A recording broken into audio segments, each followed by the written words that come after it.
Welcome to CodeNinja 100X Workplace podcast. Today, we're diving deep into some really interesting life advice. It comes from a blog post Sam Altman wrote when he turned 30. Right. Those milestone reflections can be surprisingly potent, can't they? Exactly. And our mission here is to unpack it, see what actually resonates, especially for you navigating a demanding career, wanting to learn efficiently. Makes sense. It's packed with stuff, relationships, work, money, personal growth, a whole philosophy, really. Yeah, a lot to cover. So let's get started. Where does he kick off? He starts with relationships, and it's pretty direct. Okay. What's the core message there? Prioritize the close ones. Family, friends, partners. He's big on quality, not just like counting connections. Quality over quantity. That tracks. Yeah, and staying connected with old friends, having those, really deep late-night chats. He even mentions just having parties. Simple stuff, but maybe profound. In today's world, we're connected, but are we really connected? Why is this so key, especially when you're pushing hard at work? Well, think about it. It's your foundation, your support system. When things get tough, and they always do in high-pressure jobs, that's what keeps you grounded. It gives you perspective you won't find elsewhere. So it's not just nice to have, it's essential for resilience. Absolutely. And he also mentions cutting out negativity, people you don't like, draining influences. That protects your energy, right? Your focus. Protects your bandwidth. Makes sense. Yeah. Okay, so relationships are foundational. What's next? Then he moves on to time. Purpose. Yeah, the big ones. Yeah, and he hits hard. Life is not a dress rehearsal. This is probably it. Oof. Yeah. Oh, It's about urgency, but maybe not franticness. More like intentionality. Making time count. Pursuing what actually makes you happy, fulfilled. Not just what you think you should be doing or what others expect. Exactly that. He questions chasing long-term fame, too. Says it's rare, maybe not the best motivator. Focus on what brings you joy. Don't make excuses for delaying things. It feels like a challenge, Yeah. Stop putting off the important stuff. Totally. It's about aligning what you do with what you value. Pretty fundamental. Okay, so we've got relationships, time, and purpose. Yeah. What about work and success? That's obviously huge for our listeners. Right. And he lays out some key elements. First off, choosing the right thing to work on. He calls this critical. Critical, wow. More important than just working hard. Seems like it. Then comes focus, self-belief, especially when people doubt you, building connections, spotting talent in others, and yes, hard work is still in there. But that first step, choosing the right path, he acknowledges it's tough, right? Especially finding truly original ideas. He does. It requires real thought. In tech, for example, you're bombarded with possibilities. How do you pick? Good question. Does he offer a formula? Not exactly a formula, but the emphasis on critical suggests deep reflection is needed. What are your strengths? What genuinely interests you? Where can you actually create value? Maybe it's not always about new, but a better approach to an existing problem. Finding that intersection of your skills and a real need. Something like that. And linked to that is finding work you actually care about. Because it's hard to be great at something you don't enjoy. Exactly. Your motivation, your drive, it comes from within. And that work satisfaction heavily impacts your overall happiness. It's not just a job. So find work you care about, work hard, but also balance it. He mentions that too, right? Yeah. Aiming for excellence. Developing your own productivity systems, not just to do more, but to be effective and make space for other things. Making space. That's key. And he talks about career risk. Don't be afraid of it, especially early on. Why early on? Less to lose. Partly. More time to recover if it goes wrong. But also, in fast-moving fields, playing it too safe means missing opportunities. The cost of not trying something can be higher.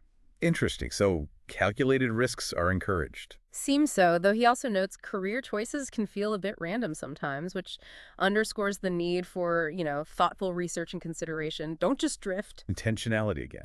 Okay, let's talk money. How does that fit into his picture? Money as a tool, primarily to buy freedom.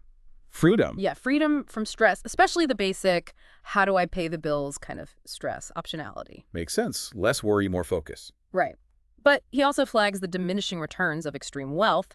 Having enough is different from endlessly chasing more. So it's useful up to a point. Pretty much.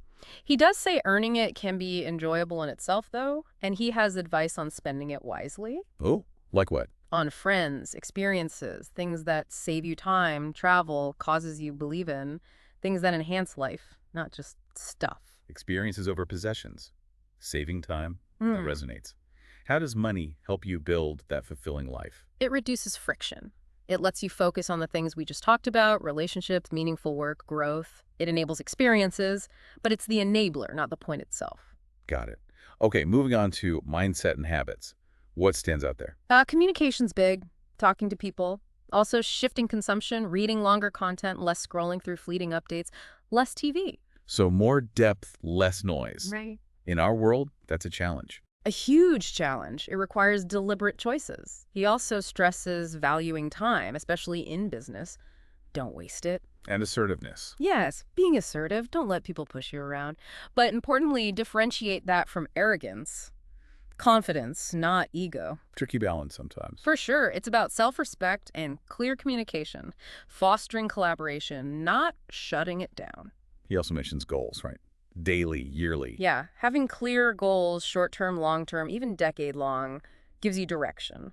But wait, didn't he also say embrace opportunities, even reckless-seeming ones? How do those fit together? Goals versus seizing the moment. Yeah, that's the balancing act, isn't it? I think it means having a framework, a direction, but staying flexible. Be ready to jump if a great, maybe unexpected opportunity aligns with your bigger picture. So not rigid adherence, but a guiding compass. Exactly. And who you surround yourself with is massive here. The whole average of the 5 people you spend time with idea. Pretty much. Spend time with smart, interesting, ambitious people. Work for them, hire them, they pull you up. That makes intuitive sense. What else on mindset? Minimizing cognitive load. Cutting distractions. Don't let small, annoying tasks pile up and drain your mental energy. Like keeping your inbox clean, metaphorically and literally. Sort of, yeah. And maintaining a low personal burn rate. Financially. Yeah. Keeping your expenses low gives you flexibility. It lets you take those risks, seize those opportunities without existential dread. Creates runway. Okay.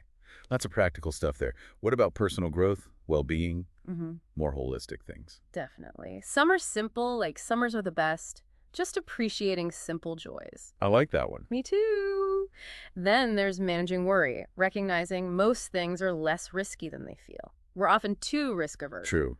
Fear holds us back. He advocates directness, just ask for what you want, and acting on potential regrets if you think you might regret not doing something. Do it, or at least seriously consider it. Right. And the fundamentals. Physical health, exercise, eating well, sleep, getting outdoors. Can't neglect the basics. The foundation for everything else, really. Totally. He also talks about the satisfaction of helping others. Being kind. It feels good. Simple as that. And family connections. Big emphasis. Tell your parents you love them. Visit them. Don't take that time for granted. That's important. Easy to forget in the day-to-day hustle. For sure. And perspective. This too shall pass. Helps with resilience through ups and downs. Keep learning voraciously. Always be learning. Continuous learning. Yeah. Crucial in tech. And embrace novelty. Do new things often. It keeps you sharp, open-minded. Apparently even affects how you perceive time. Aim for something significantly new and risky each year. Wow, each year. That's ambitious. It is. Keeps you growing. Yeah. He also talks about recapturing intense emotions like teenage love or childhood joy. Don't let life numb you. Stay passionate. Yeah. And ethics are key. Don't deceive people. Choose your battles. Forgive. Don't chase status just for status's sake.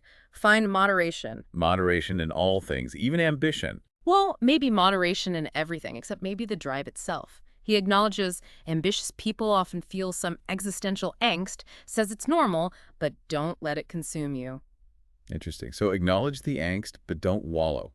Seems like it. And practice gratitude. Don't complain constantly. Try not to envy others, even though you might be envied. Focus on your own path. Easier said than done sometimes, but good advice. Definitely. Be a doer, not just a talker. Trust in human adaptability. We can get used to almost anything. Think before you act, especially when angry. And empathy, trying to understand other situations before judging. That's a lot. It covers so much ground. It really does. And it all kind of builds towards that final line he shares. Which is? The days are long, but the decades are short. Wow. Yeah. That kind of sums it all up, doesn't it? It really does. Be present. Be intentional day to day because time flies faster than you think. It's about purpose, connection, growth, perspective, all woven together. So yeah, as you can hear, just digging into Sam Altman's thoughts from his 30th birthday gives us a huge amount of really actionable stuff, especially if you're in a demanding field. Absolutely. These aren't just, philosophical niceties. They're practical frameworks for building a life and career. We hope listening to this has sparked some aha moments for you. Maybe a new way to look at your own path. Think about which points really hit home for you. What feels most relevant right now? Yeah, what stands out to you as the single most compelling piece of advice from all this? It's definitely worth reflecting on further, seeing how you might apply some of these ideas yourself.